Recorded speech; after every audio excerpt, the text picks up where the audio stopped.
as the topic today is the 482 TSS visa sponsorship, we are going to focus on all types of employer nominated or employer sponsored visas. So the 482 has replaced the old 457 visa.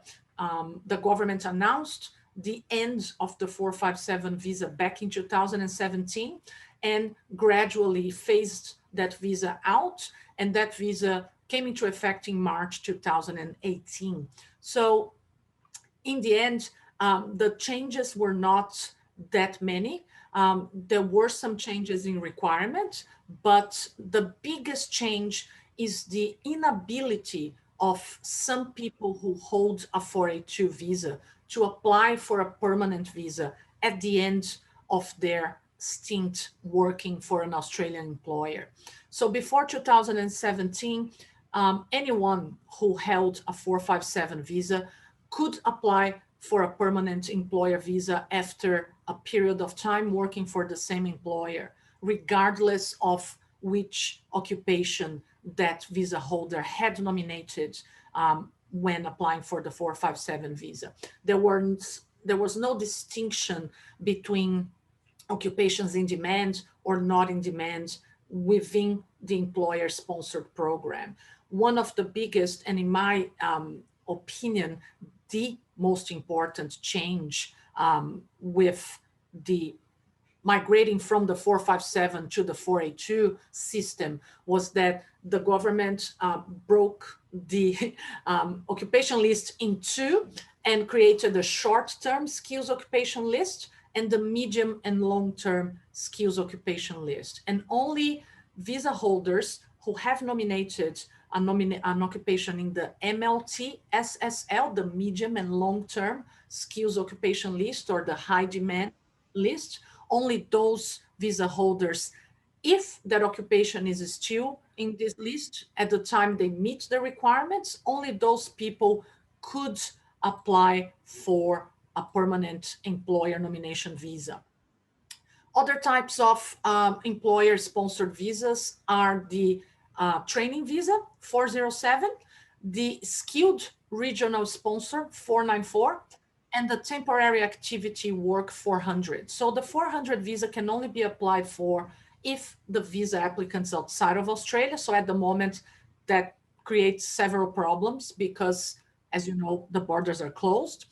The 407 training visa is a visa where people acquire experience to maybe later move into a 482 visa or return to their countries if they have obtained the skills that the training visa was,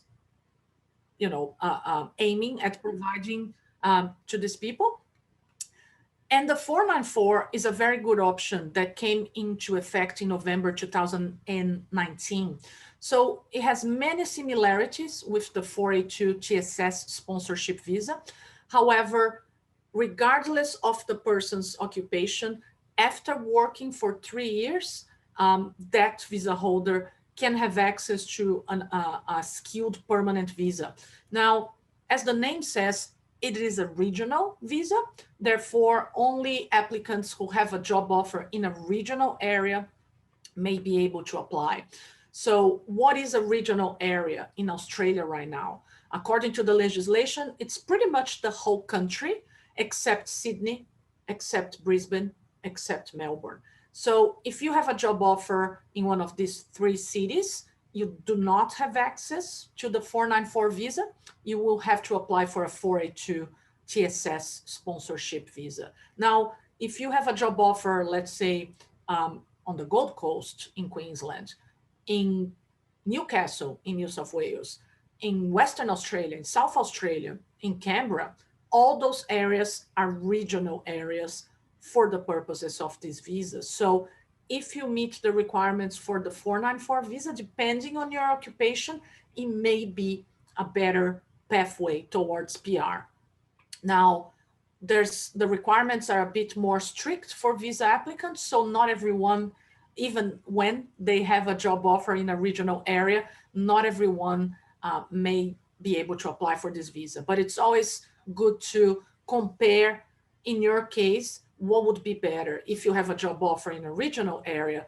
Is it better for you to get the 482 visa or the 494? And not only what's better for you, but which visa do you qualify for? Because if you qualify for both, then we look at what's best for you in terms of your long-term plans in Australia. Are you just looking at working here for a few years, or are you really long-term, you would like to get PR? So we take all that into consideration, and in cases where clients can apply for both visas, we compare which of these two visas would be best. Now, there is only one permanent employer visa, and that's the 186.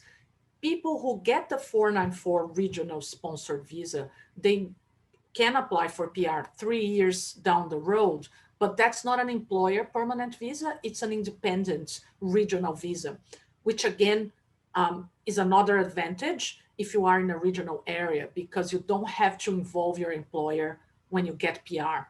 The employer is involved when getting the 494 visa for you, but 3 years later, they don't have to take part in the application at all. So it's better, again, for everyone involved.